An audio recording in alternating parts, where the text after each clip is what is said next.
Morning, everybody. Welcome to Lockpod, Belgium's top-rated podcast, Season 7, Episode 14. Good morning. Morning. That was a very energetic. I'm not energetic. I was just Good morning. I was trying to fake it. Oh, yeah? Because I'm not energetic. I was up late and up early. Really? Yeah. That's okay. I was looking at some political prognosticators talking about You mean the experts? Yeah. And it's like they're telling me things about, I've been married 20 years. I know you guys know this. Good morning, Jill. Hey. By the way, well, thanks for covering Happy Lindsay. Friday. Oh, wait. Lindsay's got the vid. Not Friday. Lindsay's got the vid. Oh, No.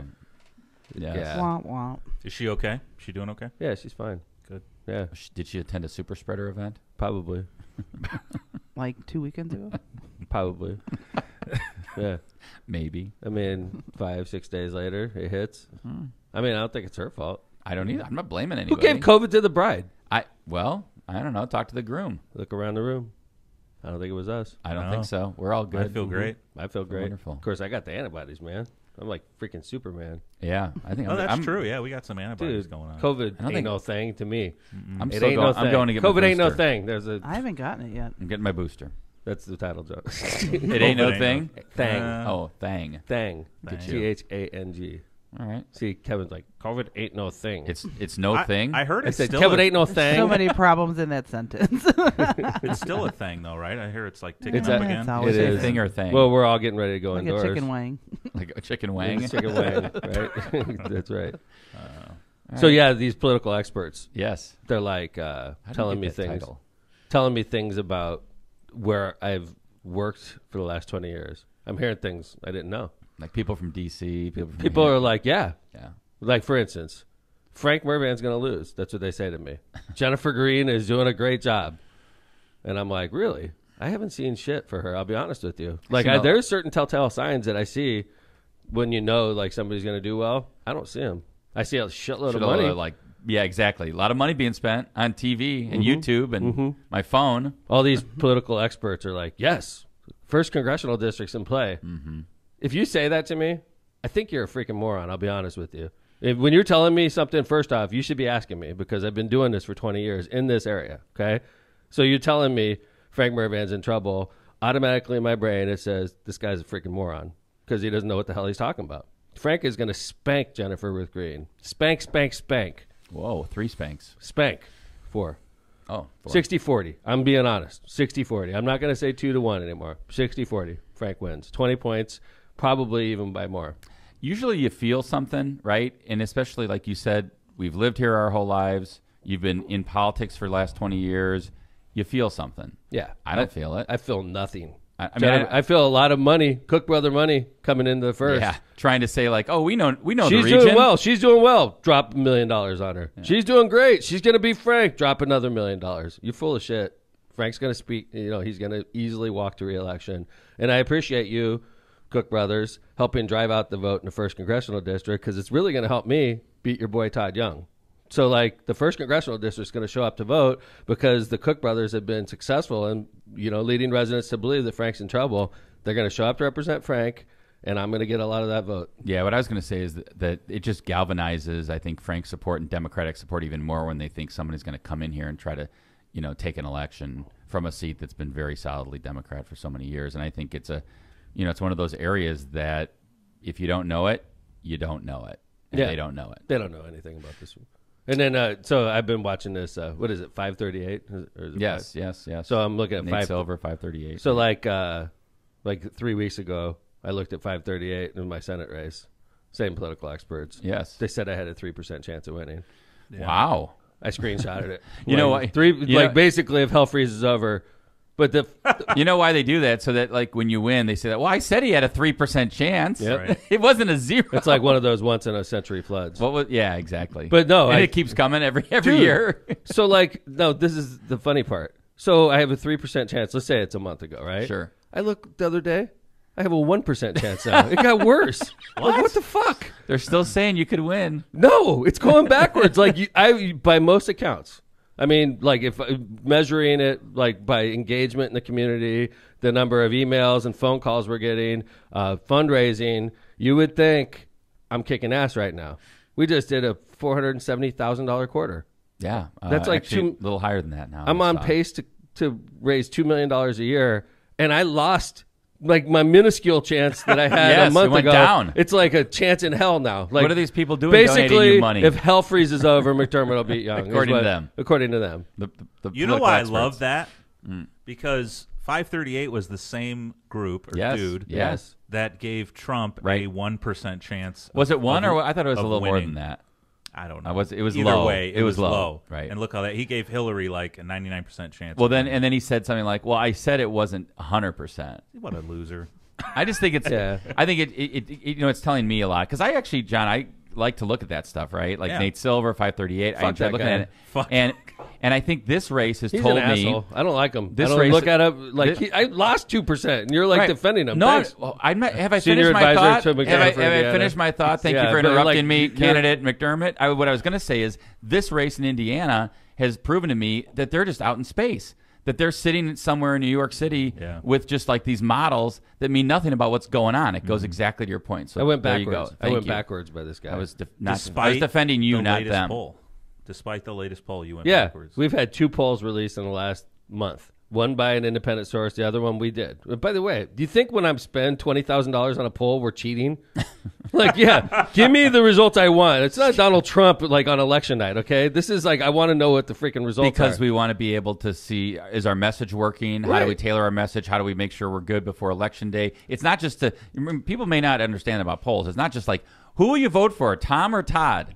There's so much more to it and so much more to polls, the information you want to get out of it. So If I was going to do a poll and we were going to cheat, I would have been winning. I promise you. Okay, I wouldn't have released it where I was losing by 3 points. Right?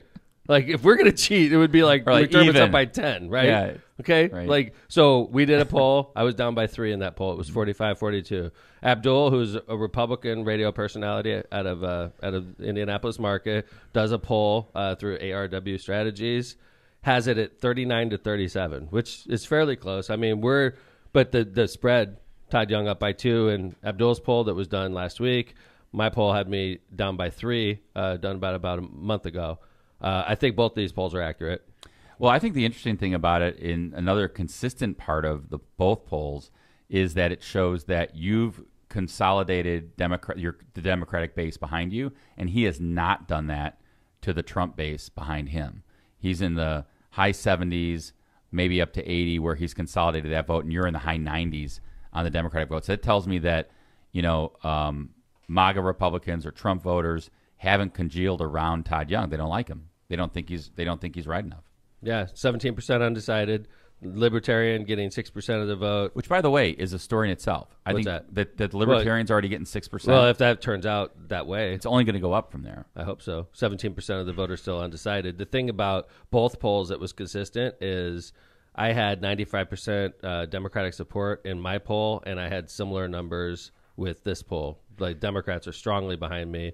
In my poll, only like 75% of the Republican voters supported Todd Young, and in this poll, Abdul's talking about how he's struggling with his base, which I agree. I think Todd Young is going to lose a ton of normally votes that would go his way to James Skiniak.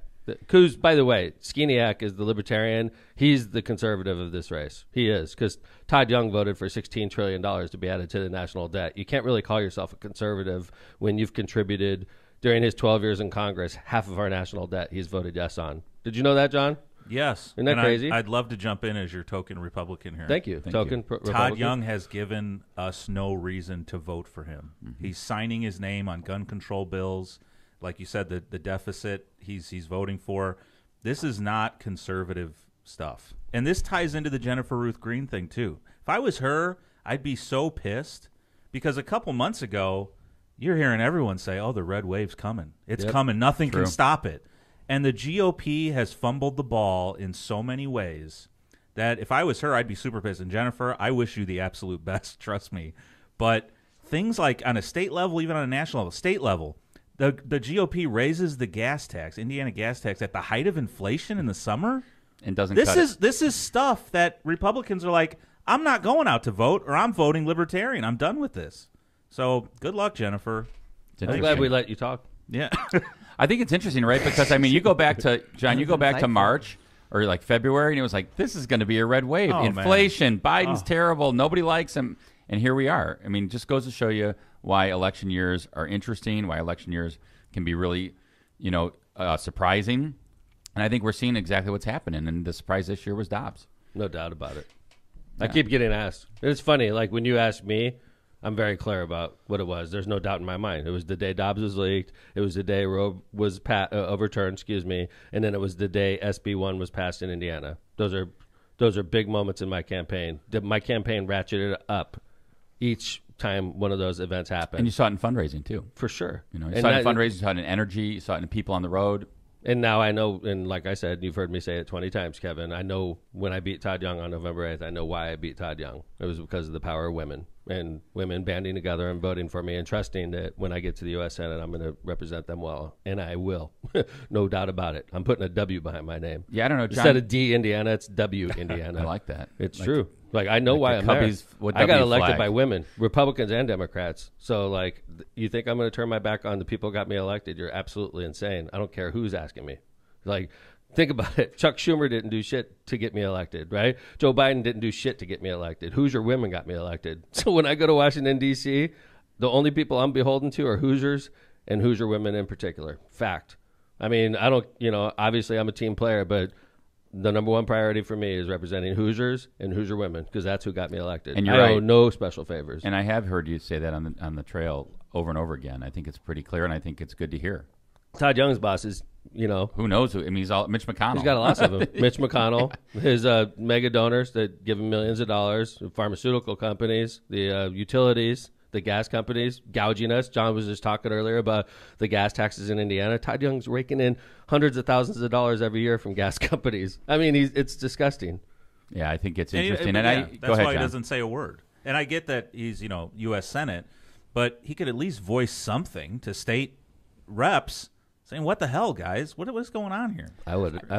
I think, of course you would. As a leader of the party, I'd be like, give Hoosiers normal. Right, Like, exactly. this is like normal. Listen, I've said this before. I'll say it again. Like, the fact that the few state Dem reps are the ones saying, we should not have this state gas tax, and the Republican reps are pushing it through is like la la land. Dude, like, where are we living right now? Mm-hmm. Well, and I think the point you make, Tom, is that, as the leader of the party, as the kind of one of the standard bearers, he's a federal official.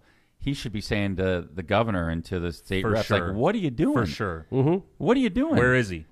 You're not supposed to be Republican. Instead, he's standing in front of a gas station sign going, screaming. This is Biden's fault. Yet just a couple months ago, the Indiana reps pushed through a gas tax. Yeah. By the way, he never did that again after we mocked him. After he made fun of him. After we mocked him, he stopped immediately, John. That was that video. Lockpod. Did you notice? The power of Lockpod. He stopped immediately. We mocked him so hard, he stopped, and he hasn't done it since. It's like, you think he's not paying attention to us? They're like, Senator, don't ever do that shit again. You looked foolish. By the way, Senator, also thank you for, first off, spelling the name of Maryville wrong. Secondly, being in Hobart when you said you were in Maryville. Thirdly, doing it in front of Luke's, because when you did it in front of Northwest Indiana's largest franchise of gas stations, the ownership was pissed off, and they all donated to my campaign after that.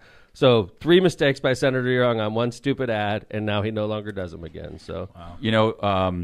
I know that you did an interview yesterday on Fox. John, do you have that clip of Tom on that interview, or do you want us to go to ads first and come back? Is that the one South Bend? No, this is you yesterday and on Fox. Yeah. Oh, wow. I did do that yesterday. Look at that. And this is what you're kind of talking about, why you think that some of these polls don't even take into consideration other voters. So I thought this was a good clip. Let's see where this starts. Following the Dobbs v. Jackson ruling. It's SB1. It's women's reproductive liberties. It's something that's extremely important, and it opens up a door to a host of other issues as well. There haven't been many polls released on the race. Well, that was a quick soundbite. Yeah, I thought that guy sounded really smart. Yeah, he did. I know there was a point in there, John, maybe you didn't grab it, but it was about where Tom said, one of the things about these polls you don't see is that. Try that one. Yeah, let me get there you go. See what happens. I think it's underreporting the number of first-time women voters that are going to show up that are interested in restoring their civil liberties. Young says he's not paying much attention. Go, do that part again. Do that part again. Do that part again, John. The polling. I don't spend a whole lot of time looking at anyone's polls. The only polls that matter are on Election Day. Stop. Okay. This is interesting. So wait, 2 things. One, I want you to talk about what you mentioned. Could I do the joke first? Could I do the joke first? All right. I wanted to give you credit for what you said. Okay. 6 things. This reminds me of a 2013 article Kevin and I became aware of because of Drew Anderson, who's the head of the party, sent us this article. It's written by a gentleman named Luis Gonzalez. It was written in 2013. He titled it 6 Things Losing Candidates Say. All right. This is number 2. The only poll that matters is the poll on Election Day, which is almost word for word what Todd Young just said. This doesn't guarantee defeat in the upcoming election, but it means you are losing the race at the time and have no empirical evidence to the contrary. It's up to the candidate to change the dynamic of the race. That's the advice. Which, by the way, you've been saying over and over again, like, hey, where's the poll results, Todd Young? If you're so That's right. Todd critical Young of did a everybody poll. else's polls. Right. Another thing Todd Young likes to say is he's not running any negative ads. That's also number 4 on the list. But I do say a couple things that are on this list also. So, So we're in a race with That's each why it's other. a toss-up right now. One of the things I said, I'm not going to accept PAC money. That's number 5 on the list. It's hip to reject contributions from political action committees and decry them as special interest money. But candidates taking this pledge probably weren't going to get that money anyway. True story. This is a good article. So who's going to win and who's going to lose? Yeah, I the say poll a is couple accurate. It's a tight race. Another one, number 1 reason people lose campaign if they say this: I'm running a grassroots campaign. Oh shit! I got to stop saying that. You don't want to be on this list. Or another one, this one: I'm the next insert big name politician here. Like whether a candidate is invoking Barack Obama or Scott Brown. Improbable Senator Barack Obama's improbable presidential run. It's probably unlikely that candidate using this phrase will be able to replicate those victories. So, There you go. Yeah. So some things not to say. don't say any of these things if you're planning on winning elections. From what I Todd can Young. tell, it's still a toss-up. Yeah, I think I'm saying 2 of them, and Todd Young is. So it's neck and neck, ladies and gentlemen. All right, well, let's do even Wait, according to Louis Gonzalez. Can I say that whoever dropped that meme on your campaign page yesterday with the Mean Girls, phenomenal. Hold on. What are we talking Phenomenal. about? The October 3rd. October Yes. 3rd. I What think day it is is. it? It's Yeah. October 3rd. I You have didn't no see idea this. what It's we're a Mean talking Girls. about. No, it's Yeah, cool. it's from a movie, This yeah. is reaching Yeah, the Really? younger. Yeah. The younger It's on, crowd. It's on my TikTok or No, it's on Twitter, No, I I'm not think. on TikTok. dude. So it's true. Tom has been walled off from Yeah. the Yeah. campaign. Social I am media completely stuff. walled off. Sounds like Mean Girls? What? What? I am the product. I am the one that they're selling. I don't need to be involved in the logo. Well, hey, before we forget, we've got Mike Schmuhl coming on after the top of the hour, probably great. about 5 or 10 minutes after the hour. So let's do some ads. We got to come back to Mayor Tom on the Road, and I want to talk about a new show I've been watching. Let's do that. All right, Misprint Printing. Misprint specializes in delivering the highest quality signs and printing on time and under budget. Misprint's experience and technology allows them to offer custom, commercial, on-demand printing and sign solutions and... Damn right. Metal business cards. Rick Baltensberger and his team have served Chicagoland and the Northwest Indiana markets for over 30 years. They have 2 convenient locations to serve you in Munster and in Hammond. Calumet Brewing. We welcome you to try Michelob Ultra, a superior light beer brewed for those who understand that it's only worth it if you enjoy it. Containing only 95 calories, 2.6 carbs, and 4.2% ABV, Michelob Ultra is a light beer brewed with the perfect balance of hops and wholesome grains, producing a light citrus aroma and a crisp, refreshing finish. Check out our social media for details on this great family of beers at Calumet Brewing. Enjoy the ultra lifestyle with beers and cheers responsibly. Byway Brewing. Byway Brewing is a family-friendly microbrewery with a spacious tap room and outside patio. Maybe not so much now. It's getting a little cold. True story. Our brewing equipment offers a unique backdrop for your private events like weddings, reunions, or corporate parties. We're conveniently located just off 8094 at the Kennedy Avenue South exit. Come by and enjoy Byway's award-winning beers and unbeatable menu. For more information, check out bywaybrewing.beer. Ron J. Pressimer Insurance Agency. The Ron J. Pressimer Insurance Agency has been located for decades right on Indianapolis Boulevard in Hammond, Indiana, serving all your insurance needs. They specialize in a wide variety of insurance products and services, including auto, home, business, life, and much more. The Pressimer Agency serves over 1,000 people and businesses all around the Chicagoland and Midwest markets. Call Ron, Ronnie, or Michael at 219-844-0103. All right, thanks to our sponsors. So I'm watching this new show on Hulu, which is the first time I've ever even been on Hulu. But Charlie was like, "Hey, Dad, I've got Hulu." Let me guess. You're paying for a for it. month. Hulu. I'm watching a show on Hulu, Okay, and I rarely watch a show on Hulu. I agree. First time ever. First time ever been on Hulu. Is it the Steve Carell show? Yes, Oh, The Patient. The Patient. Dude. A lot It of is buzz around this creepy. one. You've heard about it? I've heard about. I haven't watched it, but a lot of buzz. Why are you being so quiet? You freaking guys are pissing me off. Why? What? Why? It's really good. Really? I'm glad you have time to watch TV. That's I awesome. rarely watch TV, but this one, it's only a half-hour episode at a Yeah, time. they're short and sweet. Kevin short. sends me all over the freaking state of Indiana and then sits back and starts watching freaking Hulu. Don't That's you need great. something to do in the car? When you're in the passenger seat, you play chess and I you do, work. I do. And you work. I don't you get ready always for play things. chess. I do No, play I didn't chess say a lot. always, but that's your relaxing time. That's a choice. Put for on you. a You could patient. watch Yeah, movies. like I would rather be But playing. I would say he plays like rapid chess. 10 Like minute- 10-minute 10 chess. yeah. So it's like, whoa. So what's this movie about? What's Okay, the it's show about so briefly without ruining anything, I guess I describe it as a psychological thriller where Steve Carell plays a psychotherapist and a very interesting patient. How long are the episodes? 20 Really? 20 to 29 minutes. They're short. How many of them? I'm at episode 6. I don't know if there's any more right now, but it's like it's the kind of thing, Tom, that gets your anxiety level up and like freak me out. That's amazing in 20 minutes. You have to watch it if you have a Kevin, chance. you don't need any more anxiety. And I'm telling you though, this thing is good. John, We're loving it. Amy's and is Jana watching it with you? she is. Okay, Really? so we've got 2 counselors. Yes. Who Really? There's this counselor angle that Amy's Yeah, they're All right. kind of I agree. fascinated with. Too, I agree. So. So. Marissa threw on the Manti Te'o documentary last night. Oh, and I don't know. I watched part of it. And I fell think a asleep. lot of people are watching the Dahmer thing too, right? I'm not, but yeah. I don't watch anything. Of course, I'm about to start. Well, my you're on the daily road. workouts. You've been on. Let's talk about on the road, John. Mayor Banjo, Tom on the please. road. Oh God! Let's go. All right, John. Here we go. I thought that was going to be so easy.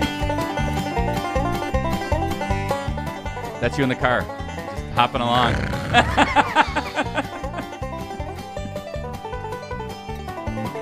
Done.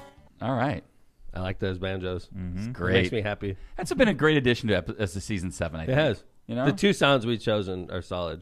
Thank you. That's probably Kyle. all that we have accomplished in season 7. We've got banjo. We got the It's soundboard like inserted. Country Bear Jamboree. It is. It's so Everybody true. loves Country Bear Jamboree, Jill. True. That's so true. Yeah. That's true. Speaking of accomplishments in season How can 7, you not like Country Bear Jamboree, by the way? last night we posted that Schmuhl was going to be on. Yeah. We posted on Twitter. We posted on Facebook.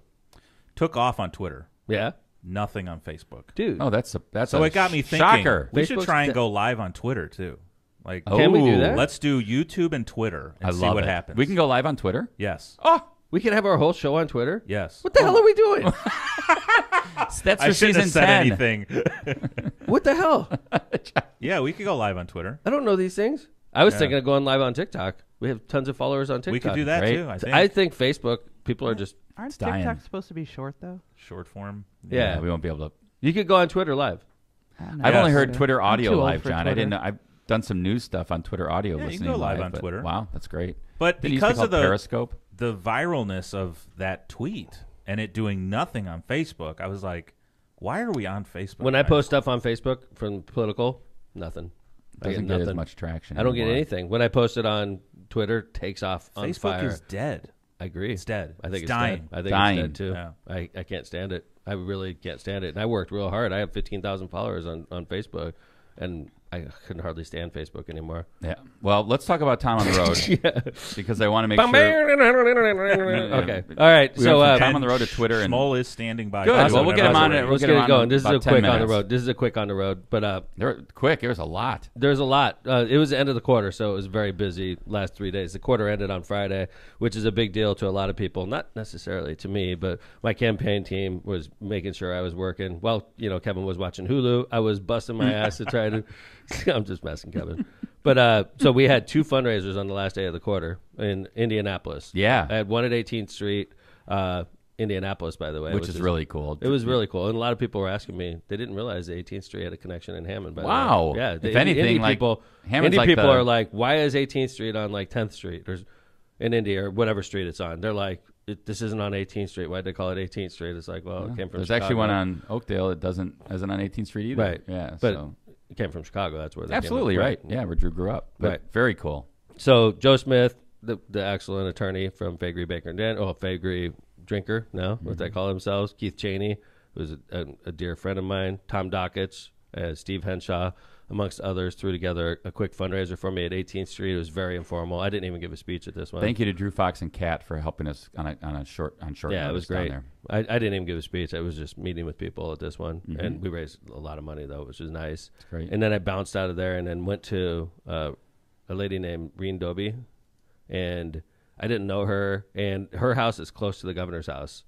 So Okay, like, so off Meridian. if you're familiar, are you familiar with that in Indy, Jill? No. Like the governor's mansion is it's a gorgeous neighborhood in Indianapolis. It's on off Meridian, and in that area, it's like 34 to 4,200, and it's sort of like when you're going there, you're on the north side of Indy, leaving downtown. It's sort of it's sort of rough, okay, and then all of a sudden you're in like Gorgeous. the neighborhood where the Historic. mansions are, like then going back to early 1900s. Oh, I'm yeah. sure. They're amazing. If not late 1800s, big mansions, huge Unbelievable. yards. And so that was the neighborhood we were in, like within a couple blocks of the governor's mansion. So this house, I don't know anything about it. I just know it's the last fundraiser we're having for the quarter. And I show up, and first off, good sign. Zach and I get there, and I park down the street No, because there's that's so good. many cars there. That's and I'm great. like, holy cow, like there's a ton of cars here. It's just, by the way, this isn't the whole ticket. This is just for me, right? So I come walking in, dude, there's like hundreds of people in there waiting for me. That's awesome. It was amazing. We raised tons of money there. And then it was like one of these situations where I went to the back patio and it was like elevated over the backyard, and everybody at the fundraiser was in the backyard waiting for me. And I got there as the sun was going That's down. like old school. And I was like on an elevated patio, basically talking to everybody. To the crowd. And I have a loud ass voice anyway. So like I didn't need, it was, Like a real stump speech. I was like, You're up I on a feel like stump. I'm running for president right Wow. now. I literally said that. I'm like, it's this huge mansion. There's hundreds of people in the backyard, and I go on an elevated platform and give a speech to them. It was like old school, like Teddy Roosevelt stuff. That's really cool. And when I talked to Zach, he was like, you couldn't believe how many people wanted signs, how many people wanted to know what they could do to help volunteer and all that stuff. So it was a great hit. One of the things that's good and bad about me is I give what I get. And like, if I'm in a situation where I'm jazzed, like I was, I'll freaking kill it. Mm-hmm. And one of the negatives about me campaigning is if I feel let down, like I don't give as good a performance. It's almost like if I was a rock star and you walk out and you're expecting, like, you remember like when the Nelly Nelly show at Civic Center? We both said the same thing. That's so funny. We both went to the same thing, like with Nelly, and I love Nelly. Okay, this wasn't our show. No, it was a private show. It was a private show. This gentleman wants to put a concert on. You remember this, Jill? Oh, yeah. At the Civic Center. So Nelly is playing the Civic Center. And normally when the city Hammond runs a show, we get great crowds. We get huge ticket sales. But this person decided they were going to do it on their own at the Civic Center. And then like there was something wrong. Like the promoter, it was the name of the bar that was attached to it. Yeah, and it promoted like weird, like he tried to do these ads on 8094 and it just never got any traction. Yeah. So he had to pay full price for freight. Nelly. I mean, let's who just say it's knows? $100,000. Yeah. Probably in that ballpark. So he drops $100,000 for Nelly to play, and like literally didn't sell hardly any tickets. I want to say it was under 200. It was under 200, dude. It was under 200. Yes. Now picture the Civic Center as a large Yeah, place. it's seats 5,000 people. So like when Nelly comes out to play, I swear I saw a little tear come down the side of his mouth. We were like- it was so we were like, we couldn't embarrassing. believe it. It was still so did the embarrassing. show? He had It to do was- the show. yeah, to he get did the paid. show. So he comes out for literally it's like a few dozen people. And like does a concert like it was 20,000 people. Like give him credit because he wasn't getting paid unless he gave the show. It's not hot in here. All right, here's the Civic Center. But it is Showing always up. hot It's, in that it's building. empty in here. It was so embarrassing. And I was embarrassed as mayor, and it had nothing to do with this. Right. I was just like, this guy is going to hate Hammond. By the way, so Nelly played it. This is when I first met Nelly, and I'm like, Nelly's never going to play the goddamn Festival of Lakes now because of what just happened to him, right? And it's not even our fault. So we ended up bringing Nelly back a few years later and had 20,000 people for him, and he was Somebody happy. Yeah, he tried was to real do happy. that with Lil Wayne too, right? Lil Wayne Lil did Wayne play. did better though. He did play there. Lil Wayne Yeah, did 300, better. not 200. No. I think he did pretty good. It wasn't. no. It wasn't. I know a sellout, Chase but was it there. good. And then he No, it almost wasn't died so- after, didn't he? Was it? He went and Yeah, he overdosed on did. scissor on in like Chicago. cough syrup or something. Okay, so but Scissors. Jill brings up a legit point though. Then somebody brought in Lil Wayne shortly thereafter, and nobody believed that Lil Wayne was going to show up. That's right. Including Mindy and our own government. Agreed. So Agreed. Lil Wayne did show up for the He did record. put on a show. All right. So where else did you go? Great quarter for fundraising. $1.3 million since I started campaigning. I've raised, and $475,000 this quarter, which is very solid. I had to hit, so I'm down in Indy. That was Friday. I wake up on Saturday, and I drove to Corydon, which is the original state capital in Harrison County. Went down there for a Democratic event. Met some great Dems. Walked John, you all got over that? the square in downtown Corydon. Took a picture next to the Frank O'Bannon statue. Yeah, I think we got a picture This of is that. Frank O'Bannon's hometown, so met some great people. There's the picture. A young lady Is campaigning this for the county. picture? Yeah, that's the picture. That's Frank O'Bannon sitting down Former right there. governor. Right. You guys How was the put these in State House? You order. said it was tiny. The State House was smaller than. dark too. It was bigger than the Little Red Schoolhouse in Hammond, but way smaller than City Hall. Is it, Whoa. Is that a clip from The this original episode? State House? What's that? I said that we were talking before the show that this week's episode of House of Dragon was super dark, and I Yeah. said, "Is that a One of the screenshot? clips. I Because heard that that. one's super yet. dark too." Haven't seen this week's episode yet. I It's read dark. that. No, I read that. I read people were complaining. All right. Yeah. I thought I had cataracts. So off from Corridon. Went to I went to Floyd County next for the Harvest Homecoming Parade. So Must Floyd be County this. is New Albany. Right next. Right. That's the one. By the way, look at how they did this. This That's is Chairman really Adam cool. Dickey. They get a semi with a bunch of hay bales on there. They came out like I was speaking a different language. Like you get a bunch of hay Thang. bales and you put all the elected officials on one semi. That's the way to do a Really parade. cool, by the way. That's the way to do a parade, by the way. Good job, Adam Dickey and all the elected officials from Floyd County. And then I went back, so I was on the road for 2 days, slept Friday and Saturday in Indy, wake up on Sunday, and did debate prep with my team, which is basically where they kick my ass for 3 hours straight, tell me everything I productive. say is wrong, and basically remake me. It's like the $6 Million Man. And then I did a debate, so to speak, that night with the faith leaders at Hovey Street Church of Christ in downtown Indianapolis. There you are. There's a I forgot. picture of that. Yeah. So anyway, busy week. Very busy week. And then you were interviewed on I went to Fox. Notre Dame. Oh, there and you are. I thought for a fact that Notre Dame would be proud to have a U.S. Senate candidate that's a graduate, and I learned otherwise. Yeah. What? Yeah, dude, they suck. Like, Oh, seriously, Notre What? Dame treated Democrats, including myself, a graduate, like crap. We all showed up there, and Notre Dame, basically, right before I went up to talk, they said, "You can't say anything. Don't say anything. You could introduce yourself, say the office you're running for, and then say nothing else." And basically, I would have given a normal speech. It doesn't matter to me, but the young lady that organized the event worked really hard, and she was devastated by the whole thing. She wanted to have this debate. She wanted to have actual discussion Free about open policy of ideas on at a college campus. Great college campus where debate is supposed to take place, and Notre Dame completely squashed it like we were in North Korea. They did. It was embarrassing. weird. As a graduate of Notre Dame, I'm completely embarrassed, actually. Wow. Do you think it's because of your See that stance picture, on John? abortion? Or I was think it- it's absolutely because my stance on abortion, Joe. Absolutely. And so basically I led a couple. And by the way, one of the instructors, Heidi, is running for state rep, and she's pro-choice also, and she's an amazing candidate. And she was also very embarrassed. I was talking to her after, and she Because you guys were all up on the stage. John, do you have that one right. or no? Basically, I don't think so. Oh, it's down the So bottom it's there. all right. Yeah, Is it it is. this one? Yeah, Yeah. they're there. Oh, I thought this was at the church. Sorry. no. So this is basically they say, go up there, don't say anything. Just show them who you are. Then, it was ridiculous. So anyway, that was Mayor Tom on the road. What was this one? Democrats care about people. That was in Harrison County. I was in the headquarters at Harrison County. Gotcha. Yeah, You said they were really organized there. Did a good job. great job. Yeah. All right, let's do some ads. Come back. We got Chairman Mike Schmuhl, campaign manager of Pete Buttigieg for president and the Indiana Democratic chair, to talk all about what's going on in Indiana this election cycle. Let's go. When we come back, Mike Schmuhl will be on air with us. All right, let's start off with Cantrell and Cantrell. Cantrell and Cantrell, attorneys at law. Are you injured? Are you in trouble with the law? ? Give us a call if so, and schedule your consultation today with somebody who is in the court or at the jail every day. Call John Cantrell at 219-554-4LAW. That's 219-554-4529. Or visit their website at bettercallcantrell.com. John and his wife, Kristen, make a great team and are waiting to hear from you.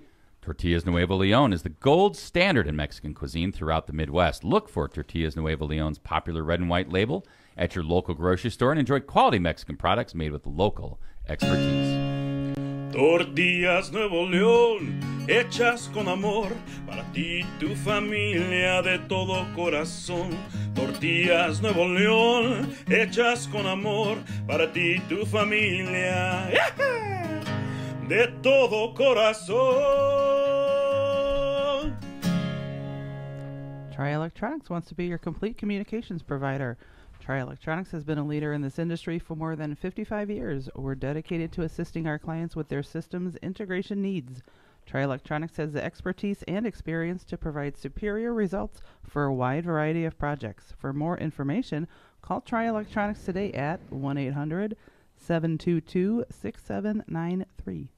Powering America. The Lake County Electricians Training Center is seeking applications for the Electrical Apprenticeship Program. If you're a person who enjoys working with your hands in a challenging and ever-changing environment, the Electrical Apprenticeship might be for you. This apprenticeship opportunity provides tuition-free education along with paid on-the-job training. Successful applicants will be looking to make a long-term commitment to their new careers. To learn more about the apprenticeship programs, please visit apply697.com. All right, thank you to our sponsors, and welcome back to LockPod, Mike Schmuhl, Chairman of the Indiana Democratic Party. Hey, Mike. Hey, guys. Long time no see. How does it? Yeah, that's right. We saw you yesterday. How does it feel to be like we mention your name and we have the biggest tweet we've ever had on LockPod? What is it? Is that true? Yes.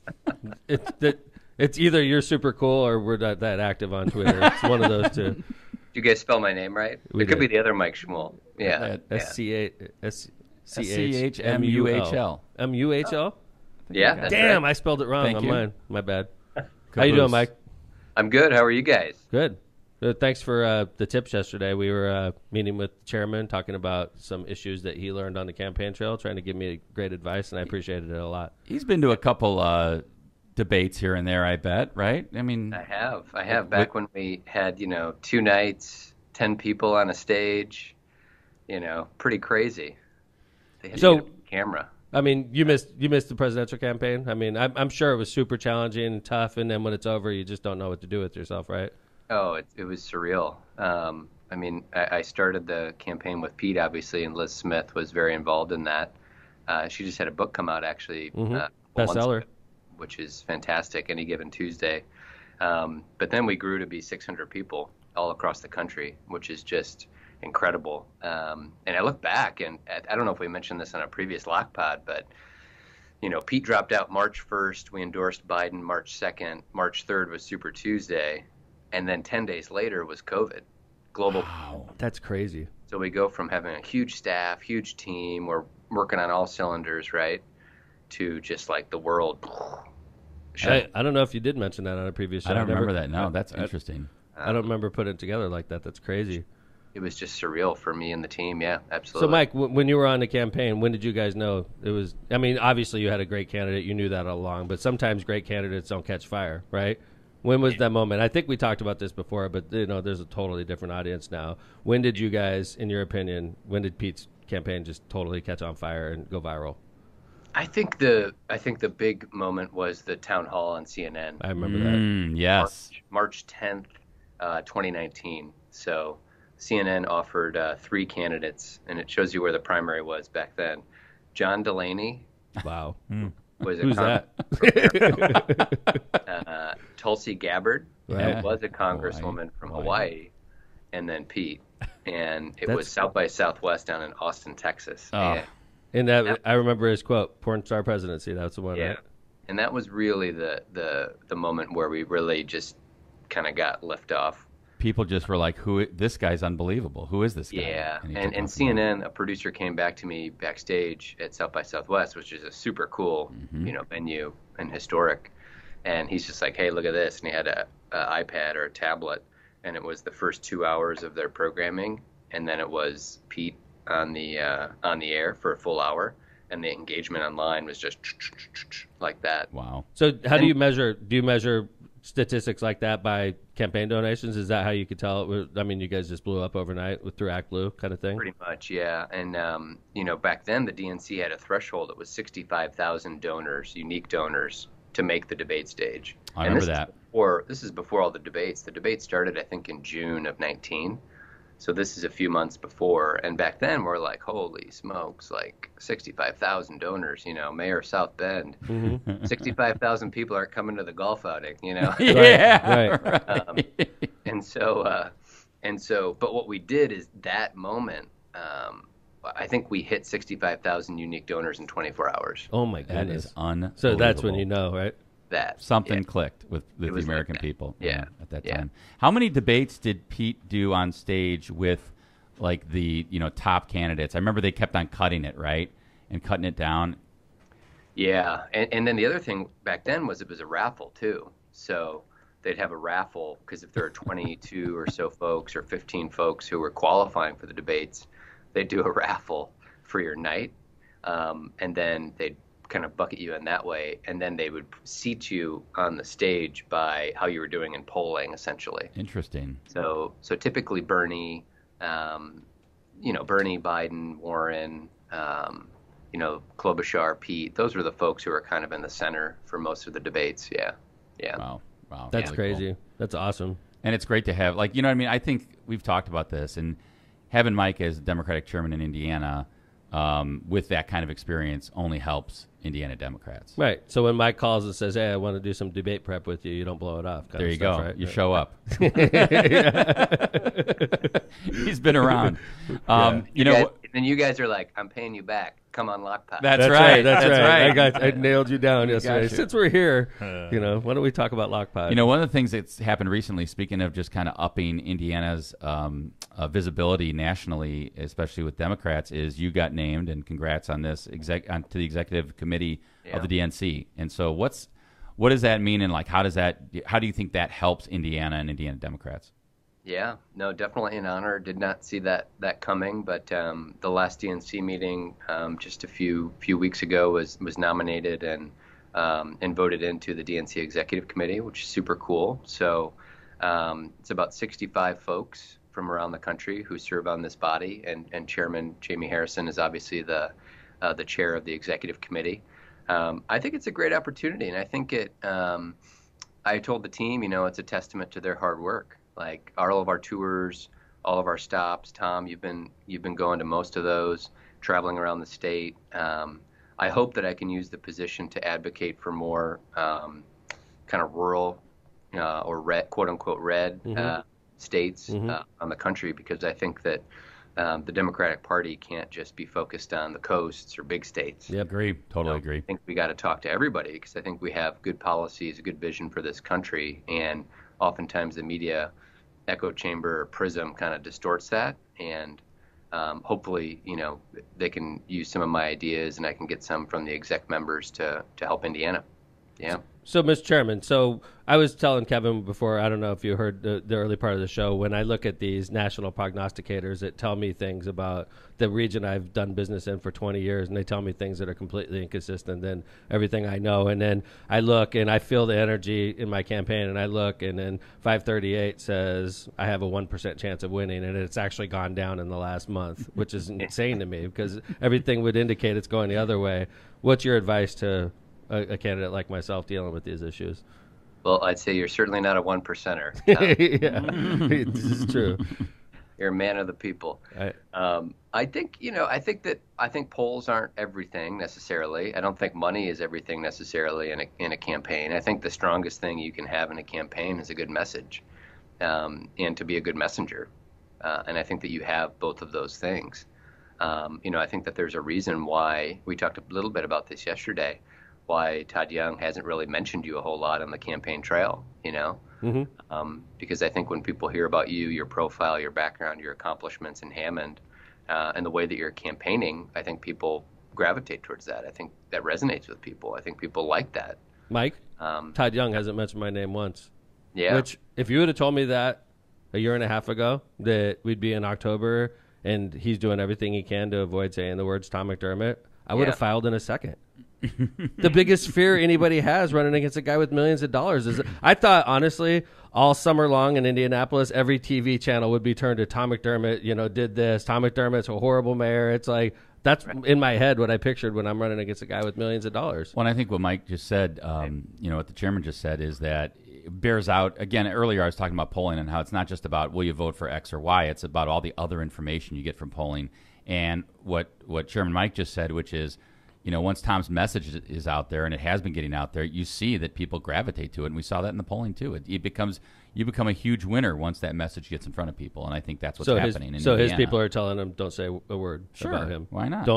The more you say Tom McDermott, the more people are going to look him up, and the more people are going to fall in love with him. That's right. That's right. That's what you're trying to say, right, Mike? Yes. So, Mr. Chairman, with 35 days left in the election or thereabouts till Election Day, and obviously only about 7 days till early voting starts, how do you feel about the election statewide? I know there's a lot of, obviously Tom's at the top of the ticket, but there's a great opportunity for the rest of the ticket for state rep races, state senate pickups, and things like that. How are things shaping up in Indiana? I think it's pretty good. I think at the big sort of macro level, Joe Biden has had a great couple of months. A lot of legislative accomplishments, the Inflation Reduction Act, helping our veterans. I think that people see that, and it's sort of leveled off the sort of generic ballot that we would say in the background. I think that he's really kind of rebounded, and he's had a strong couple of months, so that helps us. I think Tom's race being close and those polls being out there, I think definitely helps the narrative. And as people are tuning in right now and learning a little bit more about the candidates and the campaigns, that's a good time. The other race that is, out there all the time, just like Tom's, is the race for Secretary of State. Diego Morales, some really troubling allegations just came out last week about him related to sexual harassment. But this is on top of the guy's been fired twice from the office that he seeks to lead. Mm-hmm. He bought himself a car, $43,000 Toyota, with campaign donations.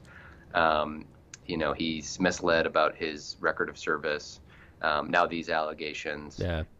It's really, really just, if you Google his name, and we actually created a negative website like we did twofacetodd.com. We created DiegoNoMorals.com.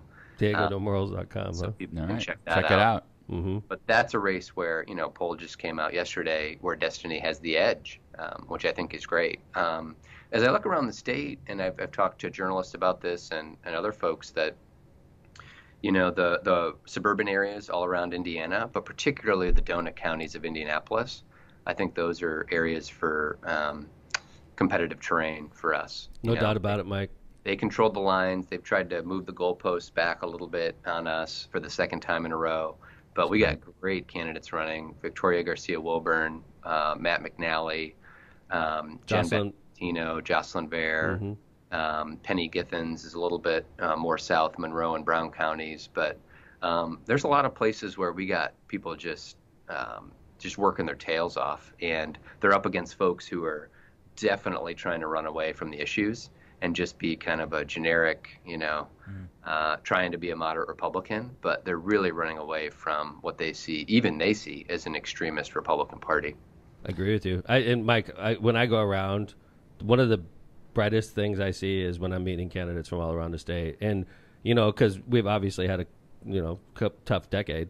And you would think that a lot of people would be nervous about running because of, the unfortunate track record we've had over the last 10 plus years.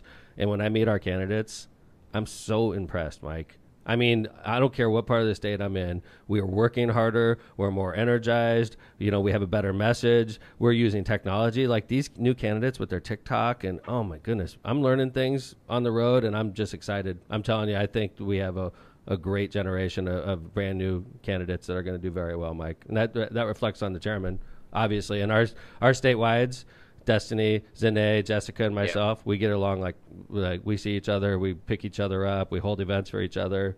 You've done a great job putting this ticket together, Mike. Well, and they're the ones who definitely stepped up to run. But Zane is amazing. Yeah. She's a and badass. Jessica's a fantastic candidate. Yep. And they're traveling all over the state, spreading their message, getting their name ID up. They have good teams helping them out. They've just been awesome. So from June until now, they've been fantastic. I'm lucky to have met them. I'm all three of my statewides. But even though somebody described us as the Supremes, and there's no man in the Supremes, even though but they're amazing women. I'm super lucky to be on the ticket. And I appreciate the faith the Democrats had in me to put me on this ticket with these amazing women. I really do. And that goes to you, Mr. Chairman. I appreciate it. Speaking about women, I think, we've talked about this a lot, but I kind of want to get Chairman Mike's take on this. Obviously with the Dobbs decision and with abortion being at the forefront on a lot of people's minds, Mike, we were talking a little bit about this yesterday about how it just seems like all of a sudden, the Democrats are able to point to Republicans as being the extreme agenda and taking away freedoms and things like that. How do you think that has played in to the statewide campaign and campaigns around the state? Yeah, I think it's I think it's a hugely impactful issue because it really crystallizes almost everything that we're trying to do in Indiana. The fact that we're the first state to have a special session of our assembly to do this just shows and crystallizes and puts in just stark relief how extreme they are in the supermajority in the state house. You're right. That, all of these things that we're dealing with in our state or around the country, the number one thing they think they can do is to do this. And I think that even against public opinion polling, all the testimony, everyone that came forward who bravely, talked to legislators, they think this is the one thing that they should do in special session. So it shows the supermajority and what you get with it. It also shows that, Republicans, and Pete and I have talked about this a lot, they can't claim freedom, 100% of the time and being patriotic 100% of the time when you take away a woman's right to choose and for her to make a healthcare decision with her doctor. And so, again, that just goes right to the heart of the matter. And if they're the party of freedom, but this one issue, it just shows the hypocrisy. Yeah. And I think that we're seeing that a lot of women, but really, a lot of Hoosiers are just fed up with it, and it's just too much. When I talk to the GOP about, when I talk to the supermajority in the state house about things that Hammond needs, I've learned over the years, it matters absolutely nothing what I'm saying to them. They don't care. They're not listening. Their eyes are literally glazed over. And then they go do what they want. And they were just doing the perfunctory, public hearings. They didn't even give all women that wanted to testify an opportunity, to be heard. They were in a hurry. They knew what they were going to do. It didn't matter what compelling evidence or what compelling arguments you had to say. Their eyes were glazed over as women were speaking to them, and then they went in like freaking robots and did what they were going to do. And we all knew what they were going to do, right, Mike? Yeah, for sure. Mm-hmm. And it's a classic example of, and I've mentioned this in interviews before, like the dog that caught up with the car. For 50 years, this has been, for 50 years, this has been their, the top of sort of the cultural, social battle for the Republicans. And for 50 years, they're like, we have to do this, we have to do this, we have to do this. They finally, it happens, and it's a shock to the system. And then they're like, oh. What do we just do? Oh, my God, I have to do this now. Now what? I've been talking about this for 20 years. And for them, and it's something I think about a lot, and it's very unfortunate. A lot of Republican elected officials across the country and in Indiana, they are beholden to a primary electorate. Yep. They're not beholden to their constituents. That's exactly the problem with gerrymandering, Mike. And they, it's this, it's 20%. Or whatever percent of your district that you represent are the folks that you have to cater to. Think about that. And that's why they're able to vote this way. They feel like they can sort of get away with it. And eventually, I think that catches the inverse is I hope we catch up to them. We're right? better. If we don't, what are the repercussions? Like, if there's no repercussions to Senator Todd Young, who confirmed 3 of the justices that overturned Roe versus Wade and survived a re-election, what's next? Because he survived, the toughest issue of the day. So if you could overturn Roe versus Wade and piss off half the population, is it anything for Todd Young to go after same-sex marriage? That's right. That's an even smaller part of the population, and he would do it in a heartbeat because he did Roe versus Wade, and there was no repercussions. There has to be repercussions when you overstep. Right. And you've got, like Justice Clarence Thomas just saying, like, maybe we should take a look at all these issues. I mean, it's just begging Congress to do something. Yeah. And if you reelect these people and you allow them to run the show, you just have that's what's going to happen. We know it's going to same thing in the state house. If we keep allowing a GOP supermajority and we don't go out there and vote for state reps and vote for state senators, this is what you're going to get. Right. Do you think they're going to suddenly start listening to us if we keep reelecting them? They're like, I'm turning over a new leaf now. I'm going to actually listen to Hoosiers. Mike was with us yesterday when we went to Notre Dame. Yeah. That was a strange reception, right, Mike? Both Notre Dame graduates here, Mike and Tom. I know. Go Irish. Yeah. Mike said something to me. Do you mind me saying your joke that your father said? Sure. Yeah. Mike said it, and I was on fire. I was like, because we were getting treated poorly, right? And then Mike goes, my dad always used to say, ND equals no Democrats. I started laughing. He was so matter of fact about it. ND, no Democrats. Yep. No, I mean it's a little, there's sensitivities there, It's sad. We have 2 Notre Dame graduates there, and literally, I was told I've been campaigning 13 months. I've never been told when you go up on the stage you can't talk about any issues at all. I've never been told that until yesterday. When you go up there, you could introduce yourself, but you can't pretty much say anything else. This isn't about issues. This is just about saying what your name is. Right? Mm-hmm. It's like it was strange. Notre Dame is a place where great debate takes place, but we don't want to debate today. Not today. Yeah. It was a nice walk on campus. Mike's being very quiet. Nice walk on campus, though. Yeah, Mike's being very good. It's a beautiful day on campus. Read the room. So, yeah. Yeah, Mike lives in South Bend. Your mom and dad both taught there, Mike? My dad did. Yeah. Your dad did, right. My dad did, yeah. What's crazy is I've been running in South Bend a lot lately. And when I was with the mayor and his wife, Kelly, right? And we were having dinner, and we were talking about Mike when he was young, and everybody, all these superstars of the Democratic Party, you guys were all kids together in South Bend. True story? True story. So I grew up on the same street. When I was born, my parents brought me home to Hoover Avenue, which is near John Adams High School. And down the street was James Mueller. Who's the mayor of South Bend? South Bend. And so some of my earliest memories were playing Nintendo with James Mueller. And his wife lived close by also, right? Yeah, Kelly grew up in South Bend as well. So James and Pete are the same grade, so I've known James Mueller for maybe 35 years. That's awesome. 39, and then I met Pete in 8th grade.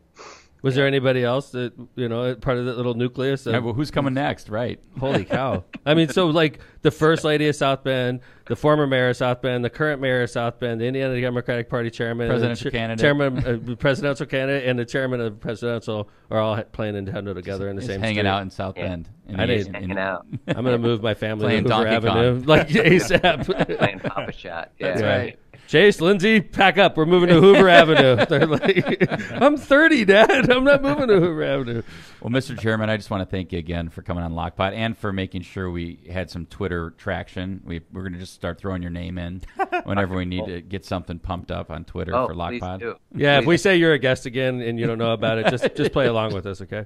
I'll be like, oh, yeah, it was a great show. Yeah. Me and Hogsett, we were on together. Yeah. So thanks, Mr. Chairman, for everything you do, and thanks for coming on Lockpod. You're a veteran of Lockpod now, multiple appearances. We love it.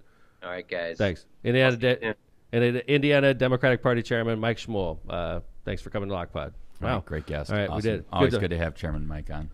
We did good. We told him we'd get him out. He had another appointment at 9 o'clock or 10 o'clock his time. We did it. Yep. So great show. What do you think, Jill? Wonderful. He's a great guy, right? Mm-hmm. Interesting. Yeah. John?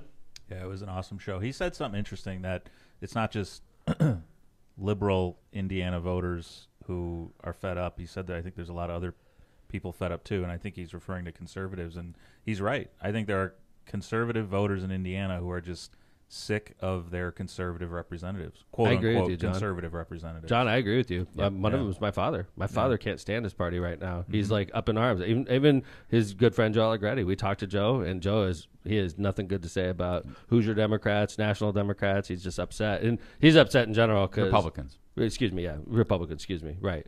But yeah, I think there's a lot of conservatives that are very upset with their party, and I talk to women that tell me I've been a Republican my whole life. I voted Republican, and I'll never do it again because of what happened with Roe versus Wade. Well, and I think it goes to just what you guys just were talking about, is that they go in there, they're not listening to Hoosiers. I don't care if you're Democrat or Republican. Mm-hmm. They're not listening to Hoosiers. They believe that their seats are secure, that they know they're going to get reelected, that they don't have to, they take you for like you're dumb, and they don't have to listen to you. I know better than you. And you know what? I don't care if you are as far right or as far left or you're in the middle. You want to be listened to. You want to feel like my representative in either Indianapolis or or Washington D.C. is listening to me or listens to me or is available. Well, how about like if they're taking your reproductive liberties and Joe wants to go down and testify at the Indiana State House, and you sign up and you drive down there and you do everything you're supposed to, and they say, sorry, Jill, we don't have enough time for you. We're voting later on today, which is what happened to hundreds of Hoosiers. And if Jill's Thousands Republican, for example, right? She doesn't not necessarily. Oh, I'm a Democrat. I want to. She's talk a woman, about, yeah, losing her civil liberties, right. and she wants to talk about it with her elected representatives. And they're like, we don't have time for that. We're in a hurry. We already know what the hell we're doing anyway. You're like, you don't know anything, Jill. Like, us white males are going to get behind the closed doors over here, and we're going to, we'll take care of things. Right. We'll take care of things. We'll take care of things. Thanks. We're just feeble-minded, Thangs. I'm supposed act- to say thangs. They act like it. Thangs. It's We'll take freaking care of sad thangs. what's going on in the state, Yeah, bunch of 70-year-old white men deciding what women are going to do with their reproductive liberties. Vote, everyone. Vote. You got to vote. What I said about Todd Young, if Todd Young could go after 50% of the population and overturn Roe versus Wade, do you think he'd think twice about overturning Obergefell if he got the chance? Great point. He would do it in a second. I mean, 50% of our population is women. How many percentage-wise is the population in same-sex marriages?